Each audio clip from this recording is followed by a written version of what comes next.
Here's a Guardian unit that I filmed back in 2018. It's got a Panasonic rotary down there. Micro channel. I don't even think this was running at all. This is a 1.5 ton for 2007.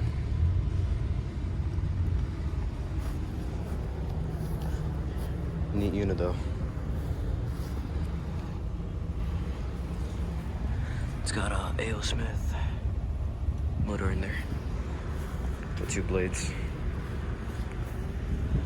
So yeah, this is the Guardian unit from 2007.